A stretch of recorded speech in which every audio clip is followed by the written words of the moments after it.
Hello and আসসালামু আলাইকুম। কি অবস্থা সবার? Welcome back to my regular daily blog. কেমন যাচ্ছে সবার দিনকাল? আই হোপ সবার দিনকাল অনেক বেশি ভালো যাচ্ছে। আমারও আলহামদুলিল্লাহ সবার দোয়া দিনকাল ভালোই যাচ্ছে। চা বা কফি এগুলো আসলে অ্যাকচুয়ালি একটা নেশা। এইগুলো যখনই অভ্যাস করি আর ছাড়তে পারি না। এভরিডে খাওয়ারটা আমি বলবো যে এটাই লাস্ট, আর খাবো না, বাট দেখা যায় পরপর খেতেই হয়। মানে একটা হ্যাবিট বানায় ফেলছি, সকালে ঘুম থেকে ওঠার পর চা খেতে হবে, রাতে ঘুমাতে যাওয়ার আগে চা বা কফি কিছু একটা খেতেই হবে। এগুলো না খেলে মনে হয় যে ঘুম পরিপূর্ণ হচ্ছে না।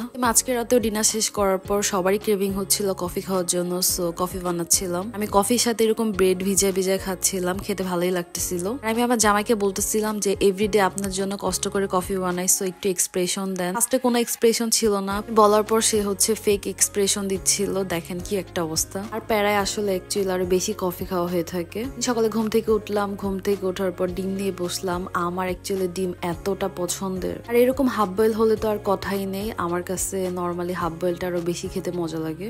ডিম বলতেই আমার ভালো লাগে। দুপুরবেলা আজকে অনেক সমোচা খেতে ইচ্ছে করতেছিল। জামাইকে বলার পর সে সমোচা আর সিঙ্গার একসাথে নিয়ে আসে। গরম সমোচা কোথাও খুঁজে পাচ্ছিল না, দ্যাটস ওয়াই সে ঠান্ডা সমোচাই নিয়ে আসে। কিন্তু এটাও খেতে খুব একটা খারাপ লাগতেছিল না, ভালোই লাগতেছিল। আগের দিন বড় আম্মু আমাকে এতগুলো আচার দেয়, আর আচারগুলো দেখে তো আমি আর লোভ সামলাতে পারি নাই।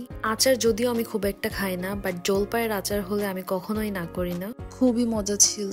আই জাস্ট লাভ দিস আচার। এই ব্লগটা আসলে হঠাৎ ইটিনে ডে ব্লগের মতো হয়ে গেছে, যে আমি সকাল থেকে একদম সারাদিন কি কি খাচ্ছে ওগুলো দেখানো হয়ে গেছে। সন্ধ্যাবেলা আমাদের চাপড়ি খাওয়ার পর কারোই পেট ভরে নাই, দেন হচ্ছে আমরা আবার পিঠা নিয়ে আসছিলাম। এখন যেহেতু বাইরে চিতই পিঠাটা অনেক পাওয়া যায়, সো আমরা প্রায় বাসায় এটা খেয়ে থাকি। শীতের সময় আসলে গরম গরম চিতই পিঠা খেতে ভালোই লাগে। খাবার দাবার শেষ করে আমার জামাই হচ্ছে ফোনে কি যেন দেখতেছিল, মানে কারো দিকে কোনো হুঁশ ছিল না। রাতে আমার হুট করে মাথায় আসে যে একটু কেক বানাবো, মানে ব্যানানা কেক যেটা, ওইটা। যদিও এর আগে কখনো ব্যানানা কেকটা ট্রাই করি নাই, আজকে আমার ফার্স্ট টাইম ছিল। মাঝে মাঝে থাকে না উল্টাপাল্টা কোনো কিছু করতে ইচ্ছে করে, ঠিক আজকে আমার এমন ইচ্ছে করতেছিল। তো আমি যা যা লাগবে ব্যানানা কেকের জন্য সবকিছু নিচ্ছি।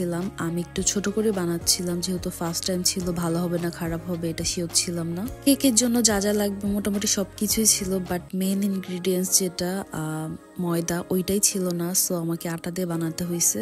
আটা দিয়ে আমি এর আগেও কেক বানাইছিলাম, ওইটা হচ্ছে একটু শক্ত শক্ত হয়ে যায়, বাট আজকে যেহেতু ময়দা ছিল না আর আমার যেহেতু খেতে ইচ্ছে করতেছে, সো আমি আটা দিয়ে বানাচ্ছিলাম। বাকি আরো যা যা লাগবে ওগুলো সব আমি মিক্সড করে নিচ্ছিলাম, সাথে আটাও দিয়ে দিচ্ছিলাম। সবকিছু দেওয়ার পর ভাবলাম একটু উপর দিয়ে চকলেট দিয়ে দিই, তাহলে খেতে আরো বেশি মজা লাগবে। বাসায় হচ্ছে ডেইরি মিল্কটা ছিল, সো ওইটাই দিয়ে দিচ্ছিলাম। আমি জানতাম এটা বেশি একটা ফুলবে না, কজ এখানে আটা ইউজ করছি। কিছুক্ষণ পর চেক করে দেখলাম যে মোটামুটি ফুলে গেছে, মানে এইটা এতটুকু ফুলবে, আর বেশি ফুলবে না। আমার ইচ্ছে করতেছিল এটাকে গরম গরম নামিয়ে গরম গরম সার্ভ করার জন্য, সো আমি একদম গরম গরম নামিয়ে গরম গরম সার্ভ করতেছিলাম। টেস্ট একদমই খারাপ হয় নাই, মানে টেস্ট ভালো ছিল, বাট ময়দা হলে একটু আরো বেশি ফ্লাফি হতো। সো আরেকদিন ময়দা দিয়ে ট্রাই করতে হবে। আজকের ব্লগটা এ পর্যন্তই ছিল। That's it.